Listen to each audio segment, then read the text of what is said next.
যা খান নিরামিষ সোয়াবিন বানিয়েছি না শনি মঙ্গলবারের জন্য একদম সঠিক আইটেম। প্রথমে কড়াইতে জল দিয়ে সোয়াবিনগুলা দিয়ে ভালোভাবে সিদ্ধ করি জল ঝরি ঠান্ডা করতে দেবো। ঠান্ডা হলে সোয়াবিনগুলা একটা বাটিতে জল চিপে নিব। তারপরে আদা বাটা, কাঁচা লঙ্কা বাটা, স্বাদ মতো লবণ, হলুদ গুঁড়ো, কাশ্মীরি লঙ্কা গুঁড়ো, এক চামচ বেসন, কর্নফ্লাওয়ার আর লেবুর রস দিয়ে ভালো করে মাখাবো। এখন আপনারা কমেন্টটা জানিয়েছিল নিরামিষ সোয়াবিন দেখতে চাই। এবার শিলপাটায় জিরি, আদা, কাঁচা লঙ্কা, শুকনো লঙ্কা আর জল দিয়ে মিহি করে বাটবো। যে যা কমেন্ট করো আমি শুনি। আমার ভিডিও তোমাদের কার কার দেখতে ভালো লাগে কমেন্ট করো। তারপরে কড়াইতে বেশ খানিকটা সরষের তেল দিয়ে ভালো মতো গরম করে নিয়ে ওই মাখানে সোয়াবিন গালা দিয়ে দেবো।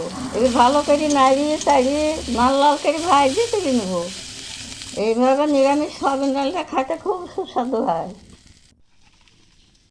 তারপরে আবারও কড়াইতে তেল দিই শুকনো লঙ্কা, তেজপাতা আর গোটা জিরে ফোড়ন দিব। তারপরে কাটা ধোয়া আলুগুলা দিয়ে নাড়িয়ে চাড়িয়ে 5 মিনিটের মতো ভাজবো। আলু লাল লাল হলে বাটা মশলা, টমেটো কুচি, স্বাদ মতো লবণ, হলুদ গুঁড়ো, রঙের জন্য সামান্য কাশ্মীরি গুঁড়ো দিয়ে মশলাটাকে ভালো করে কষব।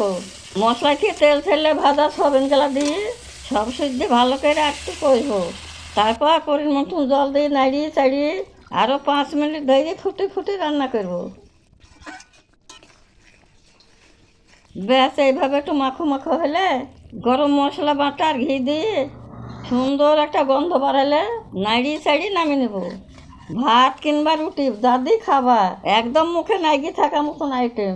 এবার তো আমি গরম গরম ধুমা ওঠা ভাতের সঙ্গে নিয়ে খাবো।